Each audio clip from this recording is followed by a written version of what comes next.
Good morning everyone. कल हमने आपको सरकार और संविधान की बात बता दी थी। अब उसी क्रम को हम आगे बढ़ेंगे और जरा आज देखेंगे संविधानवाद क्या है, कॉन्स्टिट्यूशनलिज्म क्या है। तो जरा हम देखें कि संविधानवाद क्या है।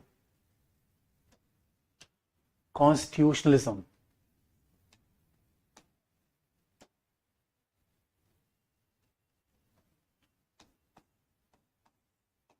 संविधानवाद संविधानवाद या कॉन्स्टिट्यूशनलिज्म क्या है। देखो दोस्तों, जहां भी वाद लगता है, वाद इज्म, उदारवाद, समाजवाद, जहां भी वाद लगता है उसका मतलब है कि नजरिया, विचारधारा, दृष्टिकोण। इसका मतलब है कि नजरिया बड़ा महत्वपूर्ण होता है और एक कहावत है, जब नजरिया बदलता है तो नज़ारे अपने आप बदल जाते हैं। इसलिए दुनिया हमें वैसी नहीं दिखती जैसी दुनिया होती है, दुनिया वैसी दिखती है जैसे हम उसे देखना चाहते हैं। तो नजरिया क्या है? एक जो व्यक्ति शादीशुदा नहीं है उसको लगता है कि शादीशुदे व्यक्ति को बड़ी खुशी मिलती है। अभी मिलती है नहीं मिलती है, एक नजरिया है, परसेप्शन है। और जो व्यक्ति शादीशुदा है वो सोचता है कहाँ फंस गए। इसका मतलब है जब हम विचारधारा की बात करते हैं, ये नजरिया है, तो नजरिए का मतलब है कि दुनिया में जितने लोग हैं उनके सबके नजरिए अलग अलग हैं। तो जब हम वाद की बात करते हैं इसका मतलब है कि एक विचारधारा, विचारों की श्रृंखला, यानी संविधानवाद का मतलब है ये केवल संस्था नहीं है। जब हम सरकार की बात करते हैं इसका मतलब है विधायिका, कार्यपालिका, न्यायपालिका।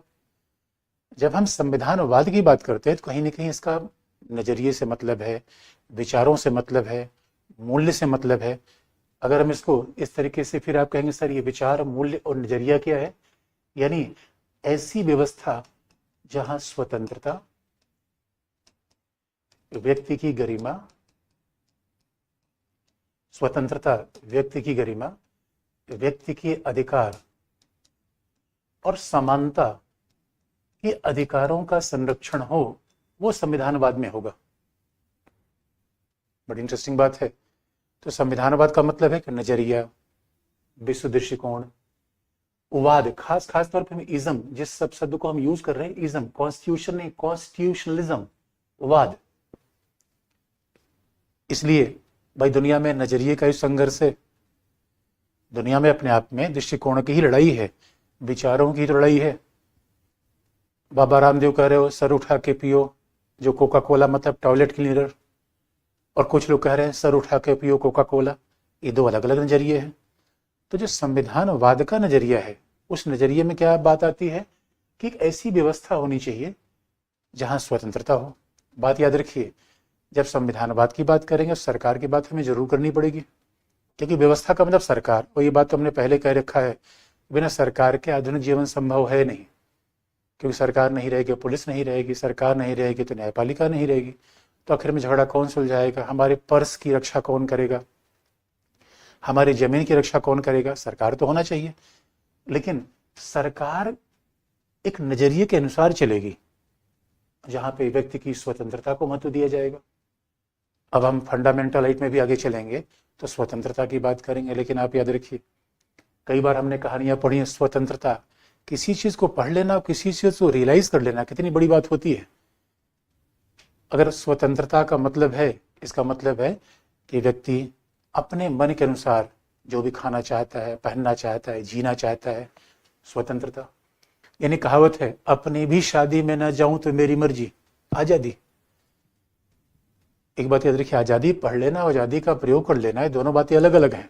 और भारत में तो आजादी के प्रयोग करने में कई बार बड़ी कठिनाई है, क्योंकि आपने पढ़ लिया आजादी तो आप कहेंगे अब मैं अपना बाल रॉकेट की तरह खड़ा करके बापू के सामने आऊंगा। और बापू ने आते ही ठांस दिया। बापू ने कहा ये भी कोई बाल रखने का तरीका है? आपने कहा ना बापू, सर ने बता दिया है आजादी, अब आजादी रहेगी।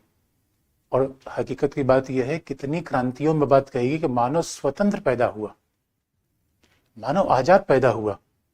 कितनी बड़ी बात है। और ये सच है कि जब हम पैदा हुए तो भाई विचार करने की शक्ति सोचने की शक्ति तो हमें जन्मजात मिली हुई है। इसलिए संविधानवाद एक ऐसी व्यवस्था की बात करता है जहां आज़ादी होगी, और इसलिए अमेरिका में स्टैच्यू ऑफ लिबर्टी है। उस स्टैच्यू ऑफ लिबर्टी का एक सांकेतिक महत्व है कि इस जमीन पे जो आएगा उसको आज़ादी मिलेगी। इसे कई बार जब आज़ादी पढ़ लीजिए, लेकिन जब सही में आज़ादी का प्रयोग करना हो तो अमेरिका जाइए, इंग्लैंड है, जो मर्जी हो पहनिए, खाइए, शादी करिए, शादी न करिए। हमारे यहाँ तो कई बार संविधान से आज़ादी है, लेकिन ताऊ हमेशा छीनता रहता है। हमारे यहाँ तो हमें अपने मनपसंद शादी विवाह की इजाज़त नहीं दी जाती, और पता चला व्यक्ति तो अपनी ही शादी में बाराती बन के जा रहा है।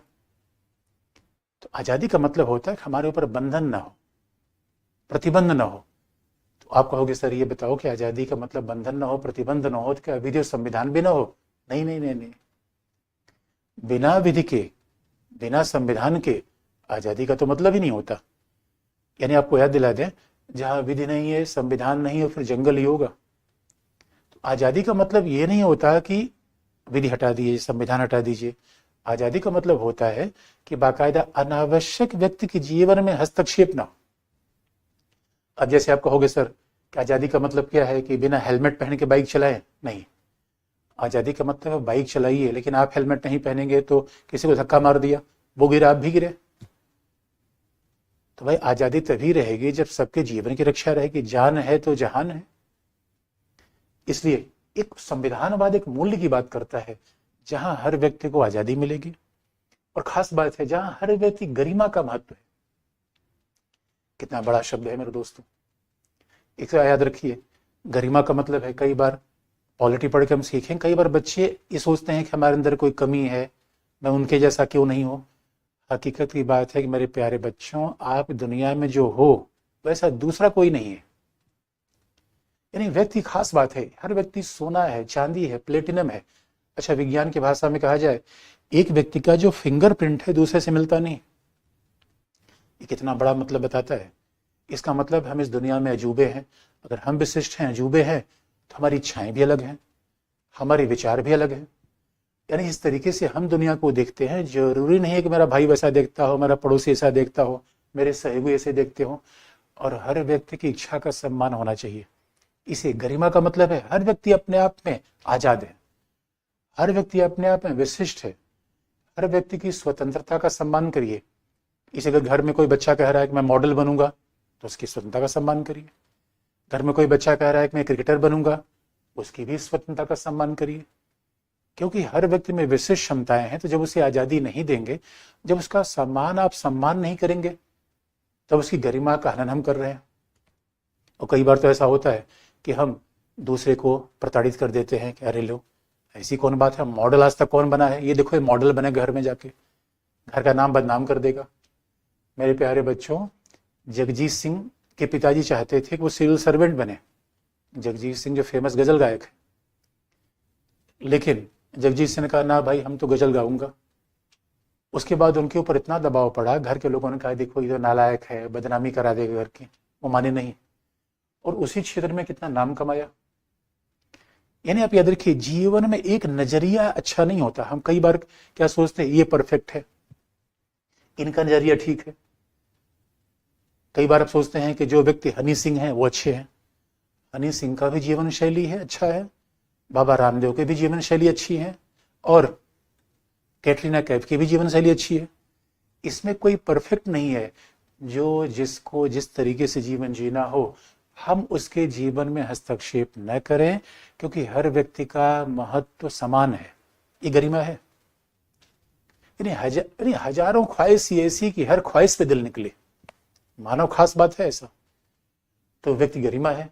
और आप याद रखिए, अधिकार का मतलब है कि अब हमें आज़ादी के लिए दावा चाहिए। अधिकार का मतलब है, और संयोग की बात आगे चल के फंडामेंटल, यही तुम पूरे संविधान में पढ़ेंगे, फंडामेंटल राइट में आज़ादी, अधिकार, समानता। इसलिए हमारे यहाँ इसका मतलब लॉजिकल आप कहेंगे, अच्छा इसका मतलब हमारे यहाँ संविधानवाद भी है।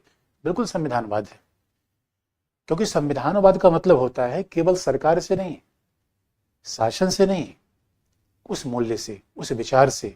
इसलिए अमेरिका में संविधान, तो आप समझ गए होंगे अमेरिका में संविधानवाद है, भारत में संविधानवाद है।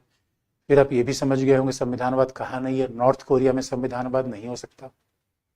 उत्तर कोरिया में संविधानवाद की संभावना नहीं है, क्योंकि वहां तो एक व्यक्ति जो कहेगा वही सब करेंगे। जो वहां के राष्ट्रपति ने कह दिया उसी के पीछे सब भेड़ की तरह चल देंगे। और यकीन मानिए, जिस दिन हम व्यक्तियों के पीछे, दूसरे के पीछे आंख मूंद के चलने लगे, तो हमारा स्वभाव भेड़ से कुछ ज्यादा अलग नहीं है। और दोस्तों, मानव को भेड़ बना देना है, मानव कितना बड़ा अपमान है। एक भेड़ चलते उसके पीछे सारी भेड़ चल जाती है। गरिमा का मतलब क्या है? नहीं नहीं नहीं, मेरे रास्ते अलग होंगे, मेरा नजरिया अलग होगा, मेरे जीवन में चैन अलग होगा। इसलिए मेरे दोस्तों, पॉलिटी पढ़ के सीखो, जीवन में कुछ ऐसा करो जो आज तक किसी ने नहीं किया है। ये गरिमा का मतलब है, क्योंकि आप विशिष्ट हो।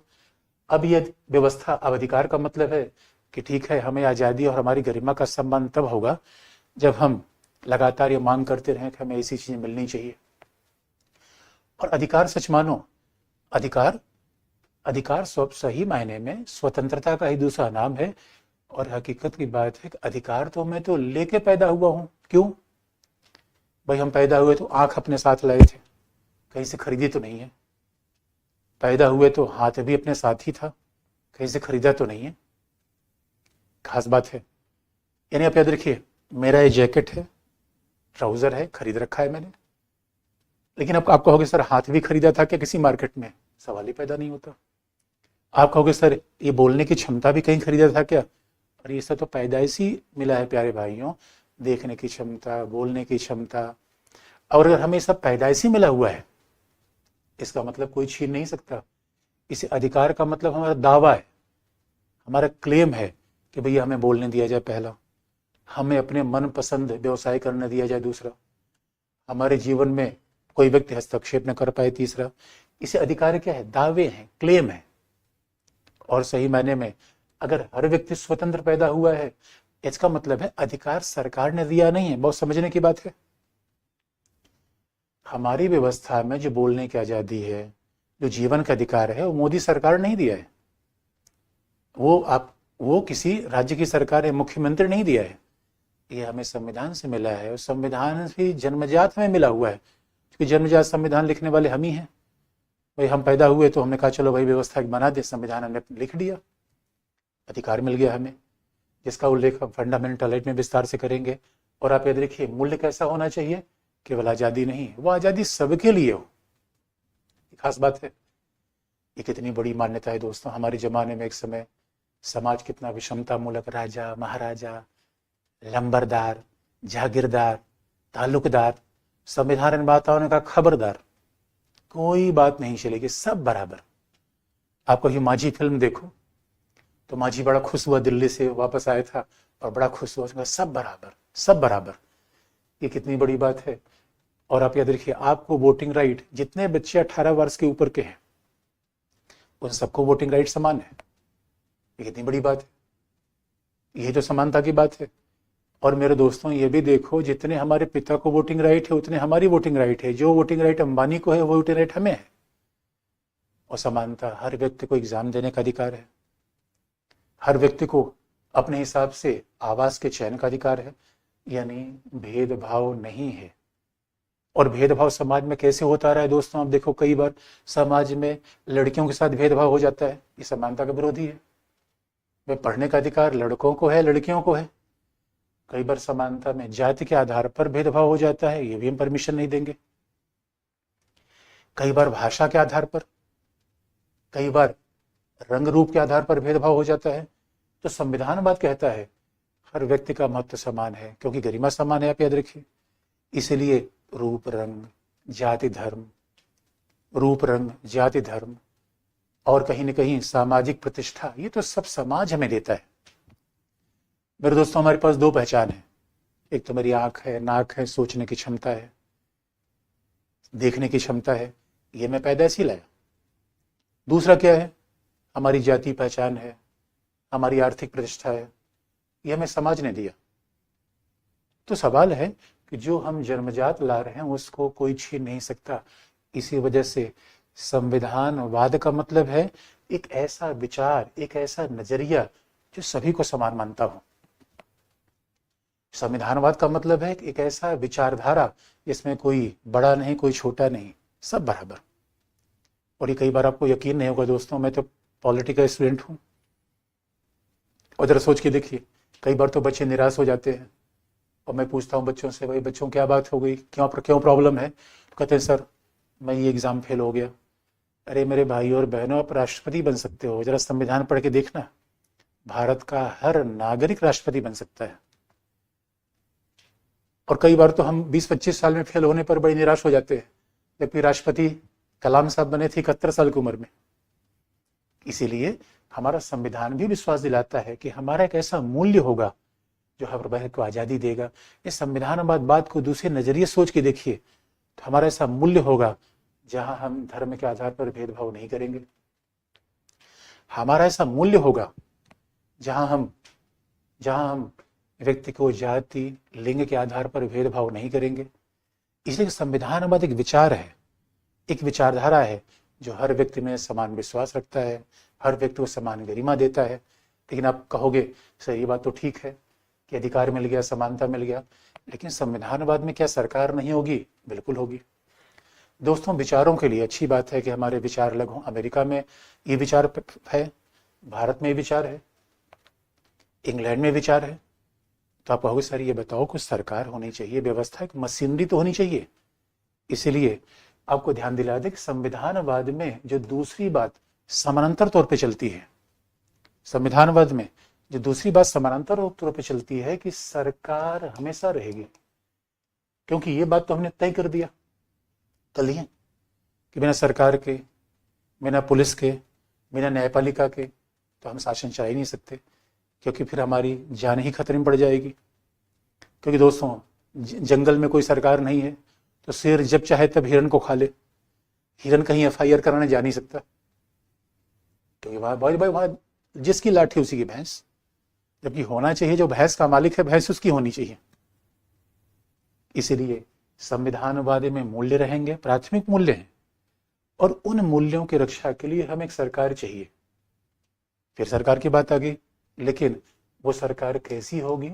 सीमित होगी। वो सरकार सीमित होगी। अब सीमित सरकार का मतलब, लिमिटेड गवर्नमेंट का मतलब क्या है? कि जो सरकार व्यक्ति के जीवन में अनावश्यक हस्तक्षेप न करे। सीमित सरकार का मतलब क्या है? जो सरकार,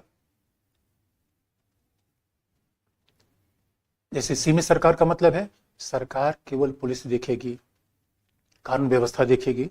हाँ, सरकार कभी कभी दलिया उलिया भी खिला देगी। अगर कोई सहायता, शिक्षा की सहायता मांगेगा, चिकित्सा की सहायता मांगेगा, सरकार ये भी दे सकती है। लेकिन सीमित सरकार का मतलब है सरकार ये नहीं कहेगी कि आप कपड़े कैसे पहनो, सरकार ये नहीं कहेगी कि आप किस तरीके से फिल्म बनाओ, फिल्म न बनाओ, सरकार ये नहीं कहेगी कि व्यवसाय का चयन मत करो। ये सीमित सरकार। इन्हें सरकार को सीमित किया जाए। अब आप कहेंगे सर सरकार को सीमित कैसे किया जाए?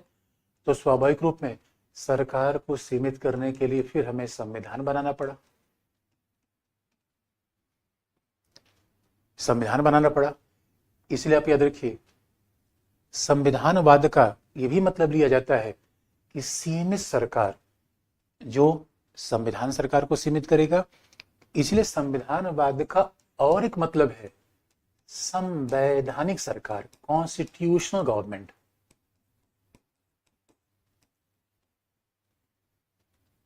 और आप जानते हैं, जब सरकार, कल भी मैंने बताया था, सरकार सीमित रहेगी। जब सरकार सीमित रहेगी, जब सरकार की शक्तियां नियंत्रित रहेंगी संविधान से, क्योंकि कल भी हमने बता रखा था कि हम सरकार को नीचे करेंगे, संविधान को ऊपर करेंगे। इसलिए संवैधानिक सरकार होगी। संवैधानिक सरकार का मतलब है सरकार के पावर नहीं होंगे, तो विधि की शक्ति होगी। ध्यान सुनने की आवश्यकता है बच्चों।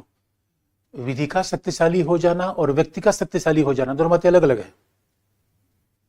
संविधानवाद में विधि शक्तिशाली होगी, व्यक्ति नहीं। व्यक्ति संविधान के नीचे आएगा, विधि के नीचे आएगा। इसलिए बात ध्यान रखिए, एक होती है शासकों की विधि, यानी जैसा राजा वैसी विधि बना लिया। संविधानवाद इसे नहीं मानता।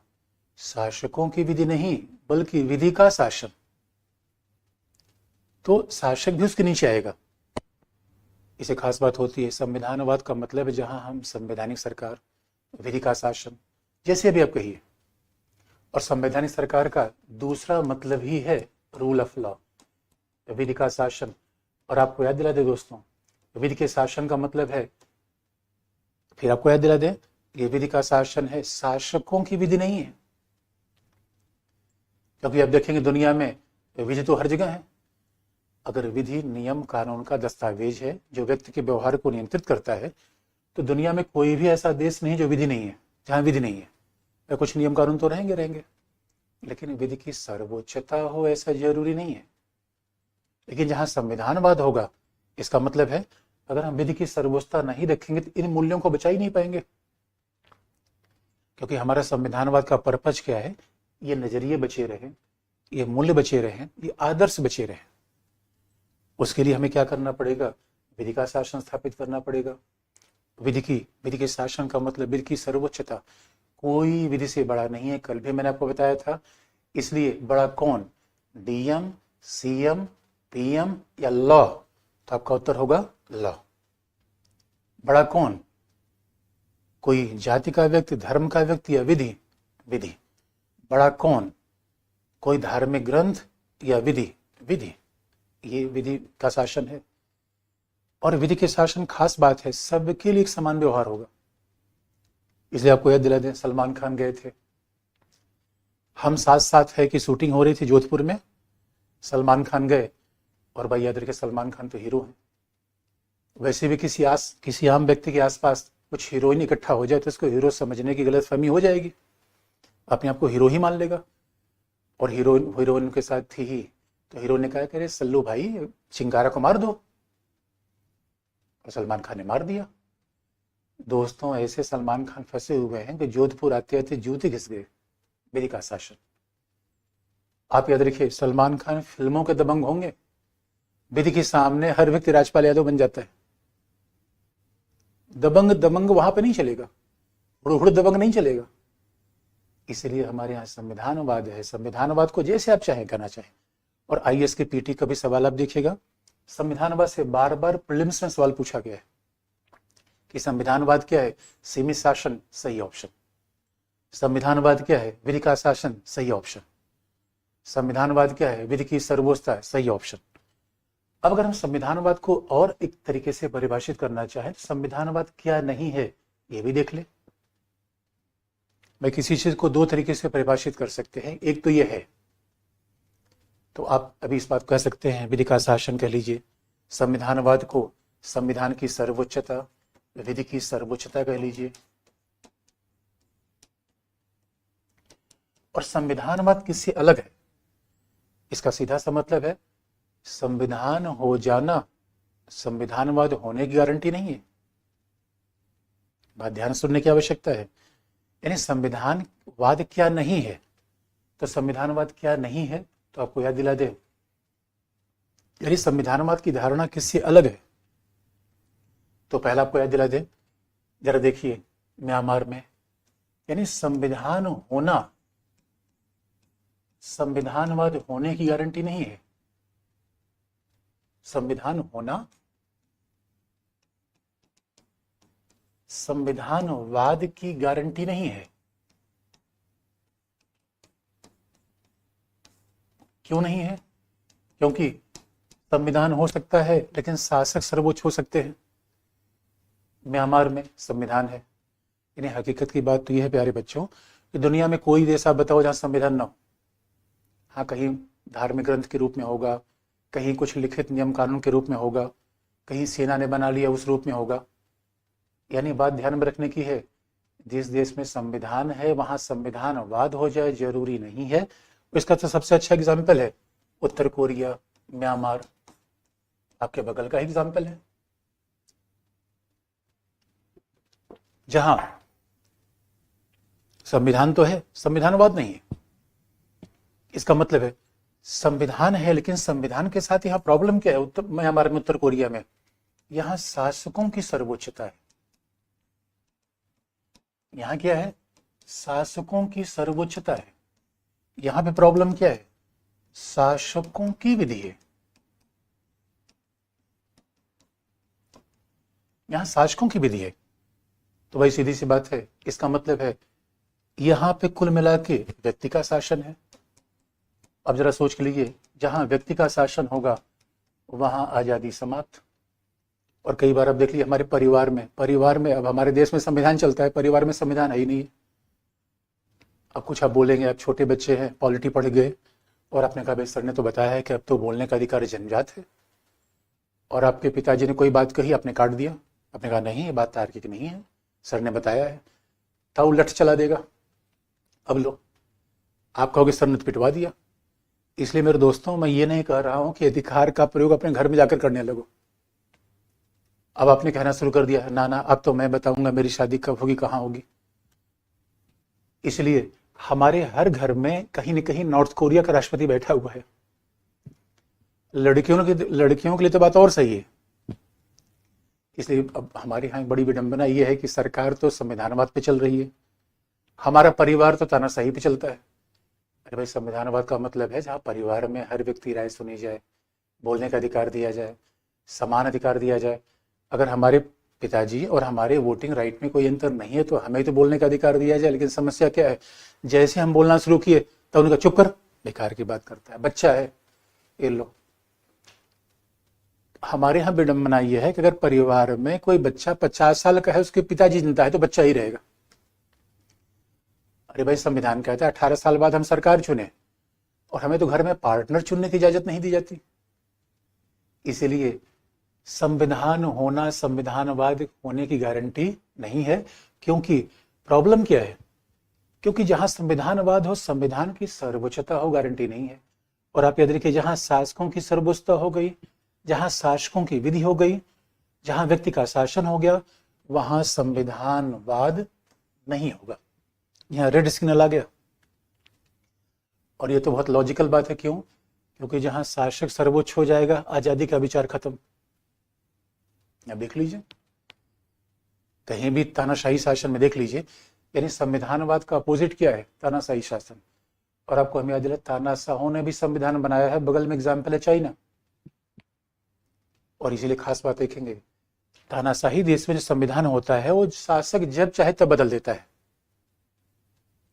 जैसे चाइना में 5 संविधान बदल दिया गया, पाकिस्तान में कई संविधान बदल दिए गए, क्योंकि यहाँ तो शासकों की सर्वोच्चता है। भाई चाइना में तो सी सिंगपिंग की कहानी स्कूल में पढ़ाई जा रही है।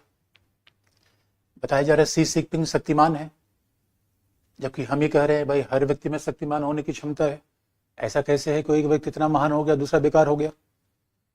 इसीलिए संविधानवाद एक ऐसा मूल्य है जो संविधान होने के साथ उपलब्ध हो जाए, इसकी गारंटी नहीं है। इसका मतलब है दुनिया में संविधान हर जगह है, संविधानवाद नहीं है। तो फिर संविधानवाद कहाँ होगा? जहां सरकार न केवल सरकार सीमित हो, बल्कि सरकार लोकतांत्रिक भी हो। और आप जानते हैं, जहां लोकतंत्र आएगा वहां लोगों की सर्वोच्चता अपने आप हो जाएगी। इसलिए संविधान को जैसे ही हम लोकतंत्र के साथ जोड़ देते हैं, भाई लोकतंत्र में सारे मूल्य तो यही आ जाते हैं। हम आगे भी इस बात की चर्चा भी करते रहेंगे कि जैसे हम शासन की प्रणाली को लोकतांत्रिक लाते हैं, ये मूल्य अपने आप पीछे पीछे चले आएंगे। तो अमेरिका में आजादी है, लोकतांत्रिक शासन है। भारत में आजादी है, लोकतांत्रिक शासन है। इसीलिए अगर हम संविधानवाद अपनाएं लेकिन तानाशाही हो, संविधानवाद नहीं रहेगा। और कई बार एक कहानी बड़ी दिलचस्प आ जाती है कि ब्रिटेन एक ऐसा एग्जाम्पल है जहां कभी संविधान सभा बैठी नहीं, संविधान वैसा लिखा नहीं गया, इसके बावजूद ब्रिटेन में संविधानवाद है। मैं फिर इस बात को रिपीट कर रहा हूं, कितने महत्व की बात है, जरा सोच के देखिए। जहां संविधान है वहां संविधानवाद होना जरूरी नहीं है, क्योंकि संविधान है लेकिन संविधान की सर्वोच्चता नहीं है, विधि की सर्वोच्चता नहीं है, सरकार सीमित नहीं है। भाई संविधानवाद का विरोधी क्या है? जहां शासकों की सर्वोच्चता है, शासकों की विधि है, व्यक्ति का शासन है, संविधानवाद का विरोधी है। इसलिए संविधान होना संविधानवाद होने की गारंटी नहीं है। लेकिन हैरानी की बात यह है कि ब्रिटेन अपने आप में अपवादात्मक देश है, जहाँ पे कोई संविधान सभा बैठी नहीं, संविधान लिखा नहीं गया। इसे ब्रिटेन में कभी आप जाएंगे वो पूछेंगे भैया हमें संविधान पढ़ना जरा दे दो, हमारे यहाँ संविधान किताब मिल जाती है।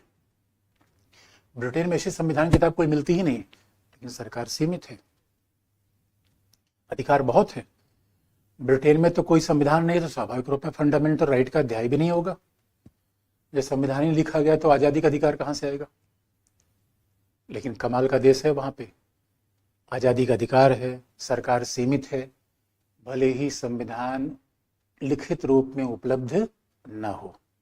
इसका मतलब है कि फिर संविधान के साथ संविधानवाद वहाँ आएगा जहाँ लोकतंत्र हो, जहाँ आज़ादी हो। संविधानवाद के साथ संविधानवाद वहाँ आएगा जहाँ भारत का संविधान होगा, जहाँ अमेरिका का संविधान होगा। यानी यहाँ संविधान भी है, संविधानवाद भी है। भारत अमेरिका में संविधान भी है, संविधानवाद भी है। ब्रिटेन में संविधान नहीं है, संविधानवाद है, क्योंकि आज़ादी है, अधिकार है, गरिमा है, सीमित शासन है। अभी आप देखेंगे कि ब्रिटेन में कैसे सुनाक हमारे भारतीय मूल के व्यक्ति प्रधानमंत्री बने और कितनी आसानी से सत्ता बदल गई। लेकिन अगर सोच के देखिए, चाइना में शी जिनपिंग पूरे जीवन के लिए राष्ट्रपति हैं। कमाल की बात है भाई। अब एक व्यक्ति पूरे जीवन के लिए राष्ट्रपति बन जाएगा तो बाकी का स्कोप ही खत्म हो गया। तो कैसी समानता, कैसी आज़ादी भाई। हम ये कैसे मान लें शी जिनपिंग में सारी बुद्धिमत्ता है। इसीलिए चाइना में संविधान तो है, आज़ादी नहीं है। म्यांमार में संविधान तो है, आज़ादी नहीं है। संविधान तो है, बोलने का अधिकार नहीं है। संविधान तो है, स्वाभाविक रूप में व्यक्ति भेड़ की तरह रहता है। संविधान तो है। अब इसीलिए आप देखेंगे चाइना में, अब देखिए लोकतंत्र में रहने का संविधानवाद में क्या फ़र्क होता है। एक बार चाइना में 1989 में छात्र इकट्ठे हो गए। बीजिंग का एक जगह है, चीन की राजधानी बीजिंग, और वहाँ पे तियानमेन चौक है, जैसे हमारे यहाँ दिल्ली में विजय चौक है। तियानमेन चौक पे छात्र इकट्ठा हो गए। चीनी सरकार ने, है यहाँ क्यों भाई, विश्वविद्यालय में तुम्हें पढ़ना है या यहाँ पे आंदोलन करना है। छात्रों ने कहा ना, हमें आंदोलन करना है क्योंकि हमें आज़ादी चाहिए। चीन ने कहा अच्छा रुक जाओ, आज़ादी देते। उसके बाद तो चीन ने छात्रों पर टैंक चढ़ा दिया। याद रखिए, हजारों छात्र मारे गए। इसका मतलब है वहाँ संविधानवाद नहीं है। जबकि भारत में आप देखिए, जब देखो छात्रों को जिंदाबाद मुर्दाबाद, जहाँ देखो रैली, धरना, प्रदर्शन। और दिल्ली में तो हर हफ्ते चलो जंतर मंतर। जंतर मंतर यहाँ जगह है जहाँ पे रैली, धरना, प्रदर्शन, रामलीला मैदान। ये खास बात है। ये है बच्चों संविधानवाद। इसका मतलब है संविधानवाद मूल्य है। फिर आपको निष्कर्ष बता दें, लेकिन बिना शासन सरकार के साथ हम मूल्य नहीं लगा सकते, क्योंकि भाई कोई आदर्श बनाने के लिए घर तो बनाना पड़ेगा। लेकिन संविधानवाद संविधान से अलग है। यानी संविधानवाद जरूर नहीं कि संविधान वहाँ पाया जाता हो। तो अब ये हमारी संविधानवाद की बात पूरी हो गई। और अब IAS में आप प्रीवियस ईयर पेपर आप देखोगे, कम से कम 3-4 सवाल संविधानवाद से बार बार पूछे जाते हैं। इसलिए फिर आपको रिपीट कर दें कि विधि होना अलग बात है, सरकार होना अलग बात है, संवैधानिक सरकार होना अलग बात है। संवैधानिक सरकार का मतलब यहाँ सरकार की सर्वोच्चता नहीं है, विधि की सर्वोच्चता होगी, ये अलग बात है। अब इतनी बात हमें संविधानवाद से स्पष्ट हो गई। अंतिम शब्दावली आपको फिर स्पष्ट कर दी, इंडियन पॉलिटी क्या है। हमने सरकार भी देख लिया, समाज भी देख लिया, संविधान भी देख लिया, संविधानवाद भी देख लिया। लास्ट में अब हम जरा देख लें कि इंडियन पॉलिटी क्या है, फिर हम विषय की शुरुआत करें। तो बच्चों अब देखो, भारतीय राज्य व्यवस्था,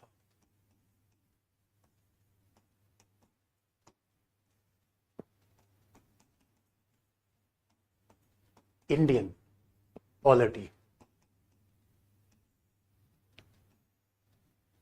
राज्य व्यवस्था। हिंदी में कई बार पॉलिटी का अनुवाद अलग अलग भी हो जाता है, लेकिन अब इंडियन पॉलिटी का मतलब राज्य व्यवस्था। और राज्य व्यवस्था को कैसे समझें, दोस्तों आपको याद दिलाते हैं, खासतौर भारत में तो पहली बार हम बार बार याद दिला चुके हैं कि भारत में या दुनिया के किसी भी देश में सरकार तो पक्का होगी। हाँ, संविधानवाद हो सकता है, नहीं हो सकता है, और भारत में तो सरकार भी है, संविधान भी है, संविधानवाद भी है। ये बात स्पष्ट हो गई। लेकिन अब सवाल है कि जब हमने संविधान लिख दिया, संविधान लिख दिया, और आप जानते हैं संविधान में लिखा क्या, हमने बता दिया कि विधायिका की शक्ति ये होगी। अब हमने संविधान में सब कुछ लिख दिया, और संविधान लिखा इसलिए जाता है कि भाई परंपरा पे कोई बात न छूटे, प्रथा पे कोई बात न छूटे।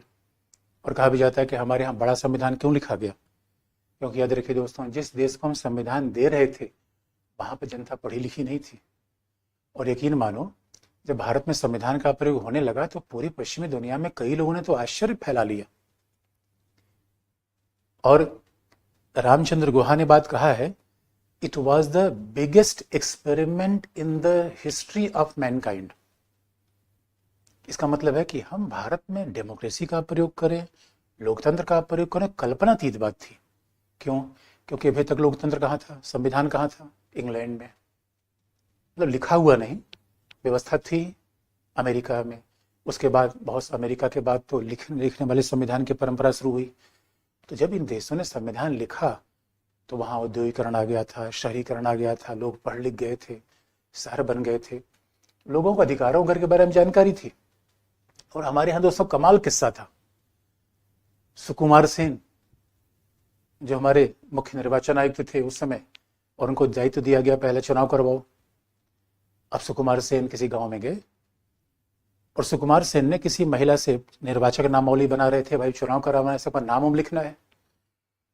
तो सुकुमार सेन गए, किसी महिला से पूछा, हाँ भाई अपने पति का नाम बताओ। महिला ने कहा चुन्नू के पापा। सुकुमार सेन ने कहा, अरे मैडम पति का नाम बताओ, चुन्नू के पापा नहीं? या क्या बात करते हो, आपको पता नहीं है कि भारतीय परंपरा में पति का नाम बोला नहीं जाता? ऐसे देश में चुनाव कराना था। तो आप समझ सकते हैं, इसलिए it was the biggest wonder. लोगों ने कहा कि भाई भारत में लोकतंत्र का प्रयोग हो रहा है, कल इतना बड़ा देश, 90 आज भी हमारी अभी आबादी जो निर्वाचक मंडल है, जो लोग वोटर है वो 90 करोड़ है। 90 करोड़ का दोस्तों याद रखिए, 28 यूरोप के देश मिला दीजिए, अमेरिका मिला दीजिए, कनाडा मिला दीजिए, यानी 30-32 देशों में चुनाव करवाइए इज इक्वल टू इंडिया में चुनाव करवाइए। कमाल की बात थी। यानी हम एक ऐसे देश में लोकतंत्र का प्रयोग कर रहे थे जो अपने आप में अजूबे से कम नहीं था। तो इसलिए हमने संविधान में ज्यादा चीजें लिखी, ज्यादा विस्तार दिया कि भाई कल के लिए कोई सांसद सत्ता में हो जाए, वो दुरुपयोग न कर दे, अपना ही फायदा न लगा ले, जनता के हितों के बजाय। इस वजह से ये कहा गया भाई विधायिका की बात लिख दी गई, फिर कार्यपालिका की शक्तियां संविधान में लिख दी गई, फिर न्यायपालिका की शक्तियां संविधान में लिख दी गई। लेकिन आप दोस्तों याद रखिए, इतनी चीज लिखने के बावजूद भी दुनिया की आज तक किसी संविधान में, हमारा संविधान दुनिया के सबसे बड़े संविधान में एक है, 395 आर्टिकल, 12 अनुसूची, उसमें भी कुछ न कुछ जुड़ता रहता है। इतने बड़े संविधान में भी सब कुछ चीजें लिखी नहीं जा सकती। इसे लोग कहते भी हैं कि दुनिया में ऐसा होता ही नहीं कि सारी चीज आप लिख दीजिए। अच्छा, ये बात तो जीवन के बारे में भी सही है, क्या क्या लिखेंगे, आगे आने वाले समय में परिस्थितियां नहीं आती है, बात बदल जाती है। इसीलिए अब समस्या देखिए कैसे उत्पन्न हुई। समस्या उत्पन्न कैसे हुई? अब ठीक है, ये तो विधायिका की शक्तियों के बारे में लिख दिया गया, विधायिका की शक्तियों के बारे में लिख दिया गया, राज्यसभा लोकसभा इन सब के बारे में लिख दिया गया। अब लेकिन सवाल ये है, अब देखिए अभी 2-3 दिन पहले अभी पूर्वोत्तर राज्यों के लिए चुनाव की घोषणा हुई। तो पॉलिटिकल स्टूडेंट होने के नाते अगर आप ये जानना चाहें, आप कहोगे सर ये बताओ, अगर पूर्वोत्तर राज्यों में चुनाव की घोषणा हो रही है तो ये बताओ संविधान में कहाँ इसका उल्लेख है? तो हकीकत की बात यह है, संविधान में निर्वाचन के सिस्टम का, निर्वाचन की व्यवस्था का विस्तारित प्रयोग नहीं है। बस ये निर्वाचन आयोग की बात कर दी गई है, एक निर्वाचन आयोग होगा, उसके बाद अनुच्छेद 324 में और कह दिया गया है कि उसके द्वारा संसद का चुनाव होगा, राष्ट्रपति का चुनाव कराया जाएगा, उपराष्ट्रपति का चुनाव कराया जाएगा। लेकिन भैया ये होगा कैसे? इसीलिए आप देखेंगे संवैधानिक तरीके से वाहन का चेसिस है। अब याद रखिए, वाहन का चेसिस उठा लाइए, पहिया हटा दीजिए, चलेगा ही नहीं। अभी विचार किया गया कि नहीं, संविधान को लागू करने के लिए पहिया भी चाहिए। तो अब संविधान के प्रावधानों के अनुसार संसद ने विधि का निर्माण करना शुरू किया। और कल भी हमने आपको बता रखा था, जहां संसद की विधि का निर्माण होगा वहां अधिनियम आ जाएगा, एक्ट, और जहां संविधान की बात होगी वहां अनुच्छेद रहेगा। इसलिए संसद ने जो अधिनियम बनाया चुनाव कराने के लिए, उसमें 2 अधिनियम हैं, और एक आपको नाम सुनते होंगे, जन प्रतिनिधित्व अधिनियम 1951। ये बात हमने आपको पहले बता रखी है कि सवाल है कि जहां एक्ट होगा, representation of peoples act 1951, RPA. और से इसीलिए आप देखेंगे जब आईएएस के सिलेबस का कभी देखिए, पॉलिटी में हम सिलेबस बाद में बताएंगे, पहले एक बार एक चीज पढ़ तो लें, क्योंकि पहले सिलेबस बताने के साथ समस्या है कि जिन बच्चों ने नहीं पढ़ा है उनको समझ में नहीं आता वही सिलेबस में क्या बता गए। अब जरा सोच के देखिए, आईएएस के सिलेबस में लिखा गया है जन प्रतिनिधित्व अधिनियम 1950 और 1951। इसीलिए अगर आपको कभी मन हो जाए कि मैं पार्टी बनाऊंगा, तो पार्टी बनाएंगे कैसे? संविधान में ही लिखा गया है, जन प्रतिनिधित्व अधिनियम 1951 में। आपको मन होगा कि नहीं भाई मैं तो चुनाव लड़ूंगा, तो चुनाव लड़ने के लिए आपका संविधान सहायता नहीं करेगा।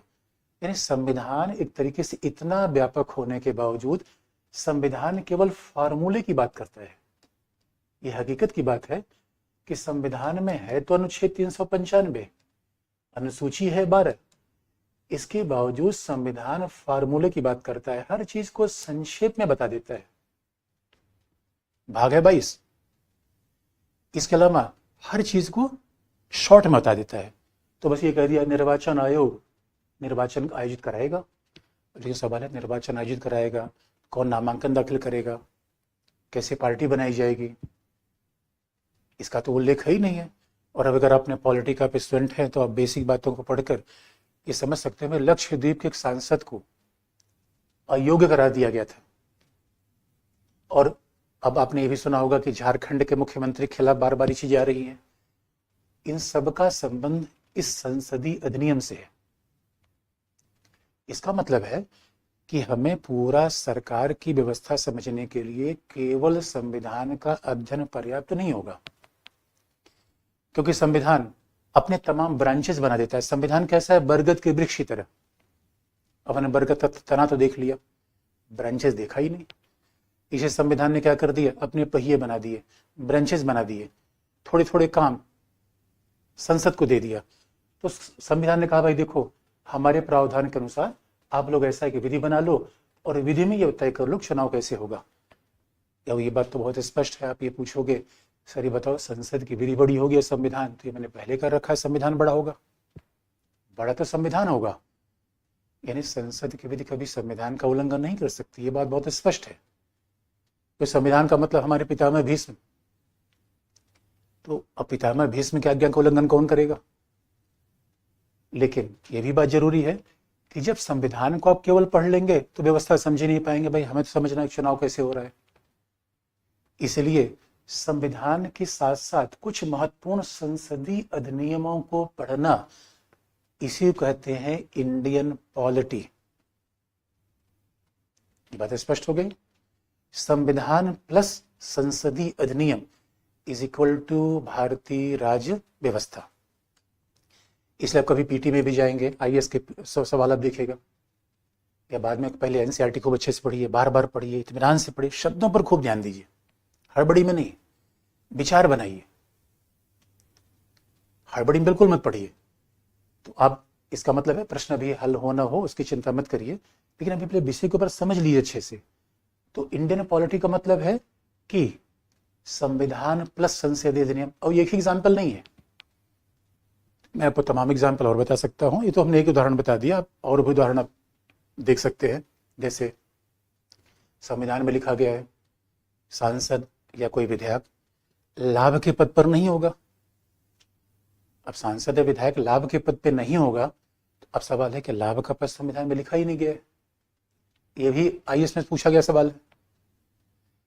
लेकिन आप पूछोगे सर ये बताओ लाभ का पद संविधान में नहीं लिखा है, तो कहां लिखा गया? संसदीय अधिनियम में। फिर वही बात आ गई। यानी जरा सोच के देखिए, संसदीय अधिनियम क्या है? जब हम कार खरीदते हैं तो कार के बड़े सारी फिटिंग बाद में हमें लगाने पड़ते हैं। वैसे संसदीय नियम है तो वो फिटिंग कार्य को कॉम्प्लीमेंट करते हैं, कार्य के खिलाफ नहीं जाते। सर्वोच्चता तो कार्य की है, इसीलिए। और कई बार होटल वगैरह में खाना जाते हैं तो एक के साथ एक कॉम्प्लीमेंट्री आता है, भाई ये खाएंगे ये आपको उसके साथ मिल जाएगा। तो वैसे संविधान में क्या है, मेन्यू है, मेन कोर्स है। ये संसदीय अधिनियम क्या है, चटनी है। भाई खाना खा लिए, चटनी है ही नहीं है तो कैसे खाना खाएंगे, कुछ सलाद भी आ जाए साथ में, तो इंडियन पॉलिटी बन गई। इस इंडियन पॉलिटी शब्द संविधान से थोड़ा बड़ा है। दूसरा, इसका मतलब पहला हो गया कि संविधान प्लस संसदीय अधिनियम is equal to Indian polity, पहला। अब दूसरा इसका मतलब क्या और है, देखिए दूसरी बात है, संविधान हमारा लिखा है। अब लिखी गई बातें हमेशा एक जैसी नहीं होती, भाई लिखी गई बातों को समय के हिसाब से बदलना पड़ता है। और कई बार लिखी हुई बातों को अगली जनरेशन अलग तरीके से पढ़ लेती है, और जब बात लिखी गई है तो पढ़ने में भी थोड़ा मतभेद आ जाता है। मैं आपको एक व्हाट्सएप मैसेज करूं, आई डैश डैश यू, अब इसका चार लोग चार मतलब समझेंगे। इसलिए अब सवाल है, जब हमारा संविधान लिखा गया, इस संविधान की व्याख्या का अधिकार किसे दिया गया, कि संविधान के शब्द क्या है, संविधान के मर्म क्या है, इसके मायने क्या है, इस बात को हम कैसे समझें, कौन बताएगा। तब ये तय किया गया कि संविधान की व्याख्या का अधिकार न्यायालय का है, और विशेष तौर पर यह काम दिया गया उच्चतम न्यायालय को।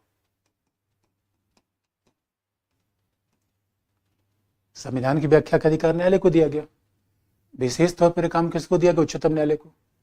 इसी बात ध्यान रखने की, संविधान की व्याख्या का अधिकार पार्टी को नहीं दिया गया, भाई किसी पॉलिटिकल पार्टी को दिया जाएगा तो अपने हिसाब से व्याख्या संविधान कर लेगी। संविधान की व्याख्या का अधिकार नौकरशाहों को नहीं दिया गया, क्योंकि नौकरशाह भी किसी पार्टी के समर्थन में संविधान की व्याख्या कर सकते हैं। यह ध्यान रखा गया कि संविधान की व्याख्या न्यायालय करेगा, जो पॉलिटिकल इंस्टीट्यूशन नहीं है, जो किसी पार्टी से संबंधित नहीं है, तटस्थ है, अंपायर है। भाई हमारे यहाँ जो आईएएस अधिकारी होते हैं और न्यायालय, ये किसी पार्टी से अपनी प्रतिबद्धता नहीं रखते। अब संविधान की व्याख्या अगर न्यायपालिका करेगा तो समय समय पर संविधान की व्याख्या बदल जाती है। इसे कई बार आप देखेंगे, संविधान में कुछ लिखा गया है, व्यवहार में कुछ हो रहा है। संविधान में कुछ लिखा गया है, व्यवहार में कुछ हो रहा है। इसका एग्जाम्पल आपको बता दें, अगर आप संविधान में पढ़ेंगे, और ऐसा क्यों होता है, न्यायपालिका में पढ़ना भी हो, ऐसा सीधी सी बात है। आप कहेंगे सर ऐसा कैसे है कि न्यायपालिका ने संविधान की व्याख्या अलग कर दी। तो मेरे दोस्तों, ऐसा हमारे जीवन में भी होता है। इसको बहुत अतिशय, समय के साथ जीवन की फिलॉसफी बदल जाती है। और यकीन मानिए, जब हम मतलब क्लास 6 में था, क्लास 7 में था, तो हम लोग क्रिकेट की खूब न्यूज़ पढ़ते थे।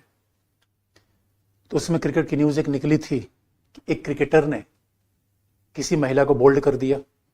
तो हम लोगों ने इसका मतलब ये समझा कि अच्छा मतलब शादी ब्याह के पहले मतलब क्रिकेट होता है, और जो जिसको बोल्ड करता है वो उसके साथ फिर शादी होती है। आज इसी बोल्ड करने का मतलब अलग समझते हैं। इसका मतलब है समय के हिसाब से एक ही शब्द के मायने बदल जाते हैं। सब समय के हिसाब से एक ही शब्द के मायने अलग अलग बदल जाते हैं। इसलिए संविधान की व्याख्या जब न्यायपालिका करेगा तो सवाल है, जो समय 1950 का था वो आज का तो है नहीं। और आज तो आप देख लेंगे कितनी चीजें बदल गई दोस्तों, एक जमाना था। और इसलिए मैंने कहा, अगर न्यायपालिका कोई बदल रहा है तो इस बात में अति संयोग या बहुत हैरानी करने की बात नहीं है। अरे दोस्तों, दुनिया परिवर्तन का नाम है। एक जमाना था, हिंदी फिल्मों में गाने कैसे आते थे, सत्यम शिवम सुंदरम, और आज फिल्म में गाने कैसे आते हैं, अब करूंगा गंदी बात गंदी बात गंदी बात। बताओ कितना बड़ा चेंज आ गया। अब किसी बूढ़े बुजुर्ग को आप दिखा दो ऐसी फिल्में। पहले हम लोग देखते थे कौन सी फिल्म, जय संतोषी माँ। अब कौन सी फिल्म देखते हैं, डर्टी पिक्चर। कितना बड़ा चेंज आया। अब जब समाज में इतना बड़ा चेंज आ रहा है तो न्यायपालिका इसी समाज का भाग ही तो है। तो न्यायपालिका संविधान की व्याख्या अलग तरीके से करेगी। कारण यह है कि संविधान में सब कुछ लिखा नहीं गया है। संविधान में कई चीजें साइलेंट है। संविधान में कई चीजें साइलेंट है जो संविधान पढ़ के हम बार बार समझेंगे। अब जब साइलेंट है उसका मतलब कौन बताएगा। इसलिए अभी अब फिर एग्जाम्पल आपको बता दें, अभी निर्वाचन आयुक्त की नियुक्ति के मामले पर उच्चतम न्यायालय ने सरकार से जवाब मांग लिया कि भैया बताओ कैसे आपने नियुक्त किया। क्योंकि संविधान में केवल इतना लिखा गया है कि राष्ट्रपति निर्वाचन आयुक्तों की नियुक्ति करेगा। संविधान में केवल इतना लिखा गया है। अब वो निर्वाचन आयुक्त कौन होगा, प्रक्रिया कैसी होगी। यहाँ संविधान साइलेंट है, तो जहां संविधान साइलेंट है उसकी व्याख्या कौन करेगा, न्यायपालिका। यदि इस बारे में कई बार विधायिका कहती है नहीं नहीं भाई ऐसे कैसे होगा, न्यायपालिका कैसे व्याख्या करेगी, हम व्याख्या करेंगे। इसीलिए आपको हम याद दिला दें कि जहां संविधान मौन है, जहां संविधान में किसी प्रावधान का स्पष्ट उल्लेख नहीं है, या जहां पर कहीं न कहीं संविधान की अस्पष्ट उल्लेख है, या तो किसी चीज का उल्लेख ही नहीं है, कोई चीज उलझा हुआ है, तो वहां उसकी व्याख्या फिर उच्चतम न्यायालय करेगा। और कई बार ऐसा भी हो सकता है कि संविधान का दुरुपयोग न्यायपालिका कर रही हो, सरकार कर रही है, सॉरी, संविधान का दुरुपयोग न्यायपालिका नहीं करेगी बल्कि सरकार कर सकती है, पार्टी कर सकती है। इस वजह से अब आप देखेंगे उच्चतम न्यायालय की आवश्यकता कहां पड़ेगी। जैसे कि संविधान में लिखा गया है कि राष्ट्रपति निर्वाचन आयुक्त और मुख्य निर्वाचन आयुक्तों की नियुक्ति करेगा। संविधान निर्वाचन आयुक्तों की नियुक्ति करेगा, लेकिन ये कैसे करेगा, अब ये इसकी व्याख्या उच्चतम न्यायालय को करना पड़ेगा। इसीलिए उच्चतम न्यायालय के निर्णय और संविधान को मिलाने पर बनता है इंडियन पॉलिटी। इसे अब देखते हैं इंडियन पॉलिटी में बार बार हम कहते हैं उच्चतम न्यायालय ने ये कहा, उच्चतम न्यायालय ने ये कहा। तो इसका मतलब इंडियन पॉलिटी में हम संसद के अधिनियम भी पढ़ते हैं, संविधान के व्याख्या के उच्चतम न्यायालय के निर्णय भी पढ़ते हैं। दूसरा उदाहरण आपको बता दें, हमारे संविधान में लिखा गया है कि न्यायाधीशों की नियुक्ति राष्ट्रपति करेगा। अगर अनुच्छेद की बात करें, अनुच्छेद 124 में बात कही गई है कि संविधान में कहा गया है कि उच्चतम न्यायालय के न्यायाधीशों की नियुक्ति राष्ट्रपति करेगा, और राष्ट्रपति की इच्छा है कि वह उच्चतम न्यायालय और उच्च न्यायालय के उन न्यायाधीशों से परामर्श करेगा जिसे आवश्यक समझे। ये बात अनुच्छेद 124 में लिखी गई है। लेकिन अब सवाल यह है, इसकी व्याख्या करते हुए उच्चतम न्यायालय ने कहा कि अब न्यायाधीशों की नियुक्ति कोलेजियम से होगी, न्यायाधीशों के एक समूह से होगी। कोलेजियम का उल्लेख कहीं नहीं है। अब जरा सोच के देखिए, संविधान में कोलेजियम का उल्लेख नहीं है। कोलेजियम का विचार किसने दिया, न्यायपालिका ने। अब संविधान में यह प्रावधान नहीं है कि निर्वाचन आयुक्तों की नियुक्ति की प्रक्रिया क्या है। अब इस पर सुनवाई कौन कर रहा है, न्यायपालिका। इसका सीधा मतलब हो गया, और इसके एक एग्जाम्पल नहीं है। अब जहां चाहे हमारे अनेक एग्जाम्पल देख लेंगे कि जहां संविधान का दुरुपयोग होगा वहां भी उसकी न्यायपालिका व्याख्या करेगी। इस बात से मतलब यह हो गया कि फिर भारतीय राज्य व्यवस्था या इंडियन पॉलिटी में क्या क्या चीज शामिल हो जाएगी। अब भारतीय राज्य व्यवस्था का भाग क्या बन जाएगा, पहला संविधान। जो संविधान में लिखा गया है, पहली बात भारतीय राज्य व्यवस्था में शामिल हो जाएगी। दूसरा फिर इसका पार्ट क्या होगा, दूसरा इसका पार्ट होगा संसदीय अधिनियम। तो राज्य व्यवस्था में क्या होगा, पहला संविधान हो जाएगा, उसके अलावा जो संसद के द्वारा अधिनियम बनाए गए हैं और खास तौर पर संविधान को क्रियान्वित करने के लिए, तो वो संसदीय अधिनियम भी राज्य व्यवस्था का पार्ट रहेगा। तीसरा फिर क्या एग्जाम्पल इसका हो जाएगा, उच्चतम न्यायालय के निर्णय। इसलिए आप देखेंगे अब अनुच्छेद 21 में ये लिख दिया गया है। मैंने एक एग्जाम्पल बता सकते हैं। अनुच्छेद 21 में लिख दिया गया है कि जीवन और दैहिक स्वतंत्रता का अधिकार होगा व्यक्ति को।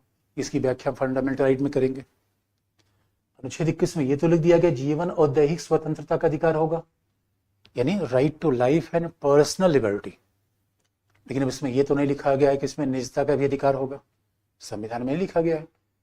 लेकिन पुट्टा स्वामी केस में उच्चतम न्यायालय ने यह कह दिया कि नहीं नहीं भाई, इस जीवन और दैहिक स्वतंत्रता के अधिकार में निजता का अधिकार भी शामिल है।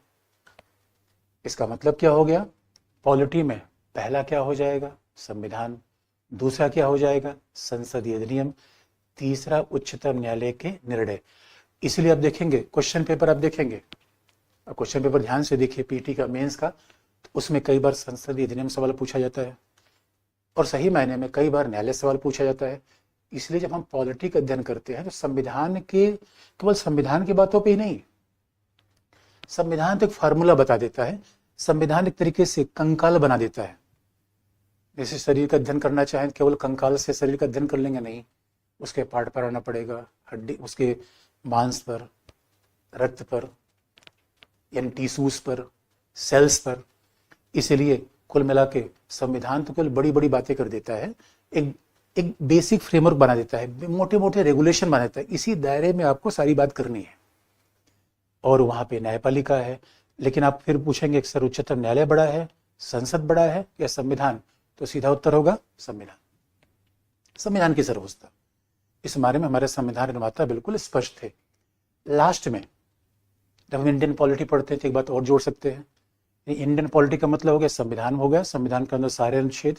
जब हम संविधान का मतलब कहते हैं सभी अनुच्छेद, अनुसूची सारे संविधान के पार्ट है। संसदीय अधिनियम हो गए, उसमें सैकड़ों संसदीय अधिनियम है। एक एग्जाम्पल मैंने बताया, उच्चतम न्यायालय के निर्णय हैं तो बड़े सारे, पुट्टा स्वामी केस से लेकर मानेका गांधी केस, केशवानंद भारती केस, पूरी श्रृंखला है। लास्ट में ये भी आपको बता दें कि सरकार और संविधान तो समाज में चल रही है। हमने शुरुआत यहीं से की थी। ऐसा तो नहीं है कि संविधान सरकार समाज के बाहर है, संविधान सरकार चल तो रही है समाज में। अब समाज में चल रही, समाज भी बड़ा परिवर्तनशील है। आप देखिए दोस्तों किस तरीके से हमारा समाज व्हाट्सएप का प्रयोग करने लगा, कितना बड़ा हो रहा है। अब तो दोस्तों क्या बताऊं, अब तो समाज का परिवर्तन इतना बड़ा हो रहा है, पुरुष कह रहा है हम पुरुष से ही शादी करेंगे। और ये कल्पना सोचिए 20 साल पहले थी ऐसा। आपको अब आज भी अपने घर पे सामने कह दो मैं विवाह करने जा रहा हूँ, लड़की लड़के से विवाह करेगी और पुरुष पुरुष से विवाह करेगा, तो वो दौड़ा लेगा। कमाल की बात है यार ये तो। और यही तो समाज का नियम है, समाज परिवर्तनशील है। और इसी का परिणाम है कि एक जमाना था जहां पे भारतीय समाज में ऊंची जातियों का प्रभुत्व था। अब आप देखेंगे पिछड़े वर्ग, अनुसूचित जाति, जनजाति, इनका प्रभाव बढ़ रहा है। तो जब इनका प्रभाव बढ़ेगा तो वो संविधान सरकार को भी प्रभावित करेंगे ये, क्योंकि आपको याद दिला दे ये सरकार संविधान रूपरेखा रख रहा है सरकार की। और ये सरकार कहाँ चल रही है, सामाजिक व्यवस्था में। और समाज में क्या है, जाति का प्रभाव है, धर्म का प्रभाव है, पार्टी का प्रभाव है। यानी इसको, इन पूरी व्यवस्था को जो चलाने वाली शक्तियां हैं वो संविधान में नहीं लिखी गई हैं, न संसदीय विधि में है न संविधान में। कई चीज ऐसी हैं जो न तो संसदीय विधि में संविधान में, जैसे बीजेपी, कांग्रेस, ये राजनीतिक दल हैं, ये पॉलिटिकल पार्टीज हैं। तो राजनीतिक दल का उल्लेख तो संविधान में ही नहीं है। हाँ, दल बदल अधिनियम का उल्लेख है, राजनीतिक दल का उल्लेख संविधान में नहीं है। लेकिन क्या राजनीतिक दलों को पढ़े बिना राज्य व्यवस्था को समझा जा सकता है? उत्तर नहीं। इसलिए अपने सिलेबस पर ध्यान से देखिएगा, ये छात्र समूह है, व्यापारिक समूह है, छात्र समूह है, इनका उल्लेख संविधान में नहीं है। ये भी पॉलिटिकल सिस्टम को प्रभावित करते हैं। इसलिए पॉलिटी में पार्टी भी आएगी, दल भी आएगा। बिना दल के परिवर्तन के आप समझ ही नहीं सकते कि संघ राज्य के संबंध कैसे चल रहे हैं। अब इसका एग्जाम्पल आपको बता दें, मान लीजिए अपने संविधान पढ़ लिया, राष्ट्रपति की शक्तियां देख ली, मुख्यमंत्री की शक्तियां देख ली, राज्यपाल की शक्तियां देख ली। अब इस बात का उत्तर हमें कैसे मिलेगा कि मोदी जी के संबंध योगी के साथ बड़े अच्छे हैं, लेकिन मोदी जी का टकराव दीदी के साथ होता रहता है? इसका उत्तर संविधान नहीं देगा, इसका उत्तर पार्टी देगी। क्योंकि एक ही पार्टी के लोगों के बीच संबंध अलग होते हैं, अलग अलग पार्टियों के बीच के संबंध अलग हो जाते हैं। Indian polity. और इतना ही नहीं, इंडियन पॉलिटी में आप देखेंगे धर्म, जाति, ये सब तो फर्क आ जाते हैं। अब संयोग की बात है, संविधान में हम आगे चल के पढ़ेंगे ये लिखा गया है कि धर्म और जाति का उल्लेख नहीं है। लेकिन दोस्तों हकीकत की बात यह है, आज भी आप देखेंगे जब लोग शादी ब्याह ढूंढते हैं तो किसको तलाश करते हैं? जाति और धर्म की। भाई शादी विवाह के कभी अखबार देख लीजिए, उसमें लिखा हुआ तो फलाना चाहिए, दूल्हा चाहिए, जाति ये होनी चाहिए, ये होनी चाहिए। मैं ऐसा नहीं कर रहा हूँ, सभी लोग ऐसा कर रहे हैं, लेकिन अब ये प्रवृत्ति तो ही है। अब बताइए जाति धर्म क्या संविधान सरकार को प्रभावित नहीं करेंगे? करेंगे। इसलिए आप देखेंगे अलग अलग आरक्षण की मांग जाति के आधार पर की जा रही है, जाति जनगणना जाति के आधार पर की जा रही है। इसलिए कोई संविधान कह रहा है भाई हम तो व्यक्ति को इकाई मान रहे हैं, संविधान कह रहा है हमें ये नहीं पता है व्यक्ति की जाति क्या है, हमें ये नहीं पता इसका धर्म क्या है।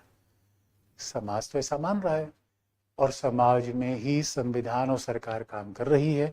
इसलिए जब हम इस संविधान और सरकार को राजनीतिक दल में भी देखेंगे, जाति में देखेंगे, धर्म में देखेंगे, तब ये कहलाएगा इंडियन पॉलिटी। और इतना ही नहीं, बल्कि कई बार तो हम आर्थिक प्रणाली को भी देखते हैं कि कैसे हमारी अर्थव्यवस्था बदल रही है। आज़ादी के बाद हमारे समाजवादी अर्थव्यवस्था थी और अभी उदारीकरण की अर्थव्यवस्था आ गई है, बाजारवाद आ गया है। इसको भी हम पॉलिटी पढ़ते हैं। इसलिए पॉलिटी बड़ा लंबा शब्द है, व्यापक शब्द है, जिसमें संविधान का भी अध्ययन होगा, संसदीय अधिनियम होगा, उच्चतम न्यायालय के निर्णय होंगे और बाकी राजनीतिक दल, सामाजिक व्यवस्था, राजनीतिक दल, धर्म, जाति, राजनीतिक दल, धर्म, जाति और अर्थव्यवस्था का भी अध्ययन शामिल है। इसे इंडियन पॉलिटी शब्द बड़ा हो जाता है और इसलिए कई बार इसे हम इंडियन पॉलिटिकल सिस्टम भी कहते हैं, भारतीय राजनीतिक व्यवस्था भी कह देते हैं, क्योंकि हम किसी चीज़ का समग्रता में अध्ययन करना चाहते हैं, होल में अध्ययन करना चाहते हैं।